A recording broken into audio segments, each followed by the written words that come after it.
ધોરાજીની, જ્યાં છત્રાસામાં સતત બીજા દિવસે ભારે વરસાદ વરસ્યો છે। ધોરાજી તાલુકાના છત્રાસા ગામમાં બીજા દિવસે પણ વરસાદ વરસતા આસપાસના ગામડાઓમાં પાણી ફરી વળ્યા છે। છત્રાસાથી માણાવદર, વંથલી, બાટવા જવાના કોઝવે ઉપર પણ પાણી ફરી વળ્યા છે। કોઝવે ઉપર પાણી ફરી વળતા છત્રાસાથી માણાવદર, બાટવા જવાનો રસ્તો બંધ થઈ ચૂક્યો છે।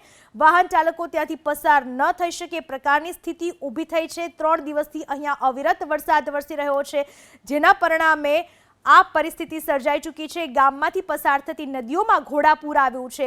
ગ્રામજનો અને ખેડૂતોને ભારે હાલાકીનો સામનો કરવો પડી રહ્યો છે। વંથલી અને બાટવા જતો જે કોઝવે છે એ સંપૂર્ણપણે અત્યારે પાણીમાં ગરકાવ થઈ ચૂક્યો છે, જેના કારણે વાહન વ્યવહાર અહીંયાથી સંપૂર્ણપણે ઠપ થઈ ચૂક્યો છે। સતત ત્રીજા દિવસના વરસાદી માહોલે આ પરિસ્થિતિ ઊભી કરી છે। સ્થાનિક નદીઓમાં પણ ઘોડાપૂર આવ્યું છે, જેના પરિણામે ગામમાંથી આવવા જવાનો રસ્તો સંપૂર્ણપણે બંધ થઈ ચૂક્યો છે। નદીઓએ રૌદ્ર સ્વરૂપ ધારણ કર્યું છે। નદીઓના નીર અહીંયા રસ્તાઓ પર ફરી વળ્યા છે। ધોરાજી તાલુકાના છત્રાસામાં સતત ત્રીજા દિવસે ભારે વરસાદ, ધોધમાર વરસાદને પરિણામે ગામોના ખેતરો પણ બેટમાં ફેરવાઈ ચૂક્યા છે। છત્રાસાથી માણાવદર, વંથલી, બાટવા જવાનો જે કોઝવે છે એ સંપૂર્ણપણે પાણીમાં ગરકાવ થઈ ચૂક્યો છે। કોઝવે પરથી વાહનોની જગ્યાએ અત્યારે પાણી વહી રહ્યા છે। કોઝવે ઉપર પાણી ફરી વળતા માણાવદર, બાટવા જવાનો રસ્તો સંપૂર્ણપણે બંધ થઈ ચૂક્યો છે। 3 દિવસથી વરસાદી માહોલ યથાવત રહેવા પામ્યો છે, જેના પરિણામે છત્રાસા ગામમાંથી પસાર થતી નદીઓમાં ઘોડાપૂરની સ્થિતિ ઊભી થઈ છે। ગ્રામજનો અને ખેડૂતોને પણ ભારે હાલાકીનો સામનો કરવો પડી રહ્યો છે। ખેતરો પણ સંપૂર્ણપણે જાણે પાણીમાં ગરકાવ થઈ ચૂક્યા હોય એ પ્રકારની સ્થિતિ, ખેતરોમાં પણ જળબંબાકારની સ્થિતિ જોવા મળી રહી છે। કોઝવે સંપૂર્ણપણે પાણીમાં ગરકાવ થઈ ચૂક્યો છે। સતત ત્રીજા દિવસે આ પ્રકારે વરસાદી માહોલ યથાવત રહેવા પામ્યો છે। ઉપલેટાના મામલતદાર આપણી સાથે જોડાઈ ચૂક્યા છે। એમડી ધનવાણી સાહેબ આપણી સાથે જોડાઈ ચૂક્યા છે। ધનવાણી સાહેબ, ઉપલેટા તાલુકામાં અત્યારે શું સ્થિતિ છે? કયા કયા ગામોમાં વરસાદની વધુ અસર જોવા મળી રહી છે? પ્રશાસનના શું પ્રયાસો? વરસાદ અત્યારે પ્રમાણમાં વધારે છે। અને આપણે ભાદરકાંઠાના જે ગામો છે ને એમાં વધારે પડતા વરસાદ, પાણીનો પ્રવાહ વધારે છે। બાકી બીજી કોઈ નુકસાની, કોઈ પ્રશ્ન છે નહીં કોઈ જાતનો। લોકોના ઘરોમાં પાણી ઘૂસી ચૂક્યા છે, એના માટે કોઈ વ્યવસ્થા? એમાં કેવું છે કે એક ધારો વરસાદ આવે ને એટલે થોડો ઘણો લોકોના નીચાણવાળા વિસ્તારમાં પાણી ભરાય છે। એ લોકોના માટે કોઈ વ્યવસ્થા કરવામાં આવી રહી છે ખરા પ્રશાસન તરફથી? હા, અમે બધા અત્યારે ટીમ અહીંયા તૈનાત જ છે। કોઈ જાતે અત્યારે પ્રશ્ન છે નહીં।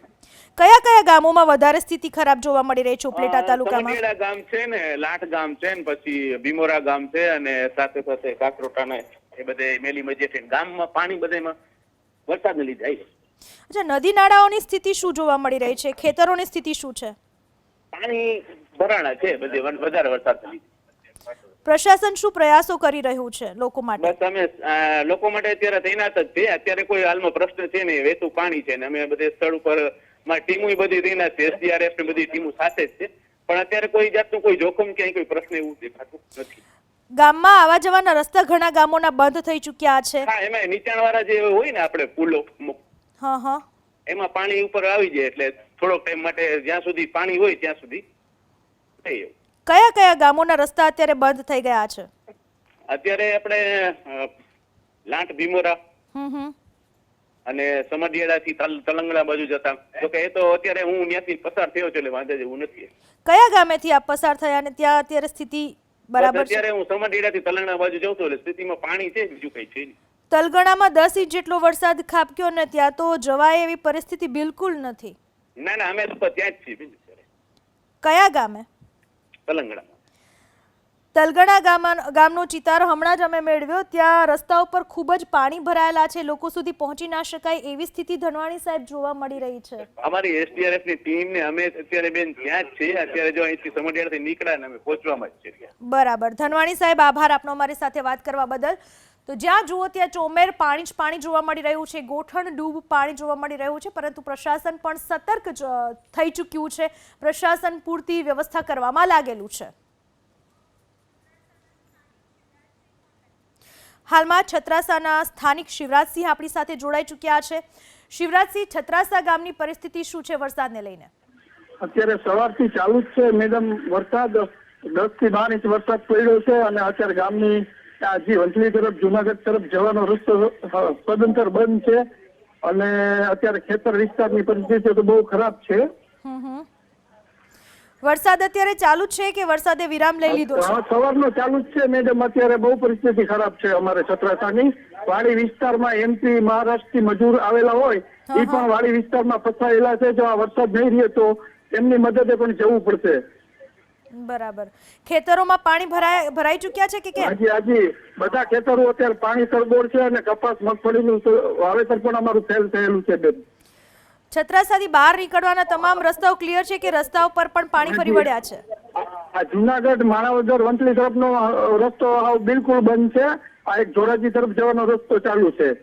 જી શિવરાજસિંહ, આભાર આપનો અમારી સાથે વાત કરવા બદલ. તો જે અત્યારે પરિસ્થિતિ છત્રાસામાં પણ જોવા મળી રહી છે, ધોધમાર વરસાદને પરિણામે ખેતરો પણ જળબંબાકાર થઈ ચૂક્યા છે અને હજુ પણ અવિરત વરસાદ વરસતો છત્રાસા ગામે પણ જોવા મળી રહ્યો છે. જ્યાં જુઓ ત્યાં જળની સ્થિતિ જોવા મળી રહી છે છત્રાસા ગામે પણ.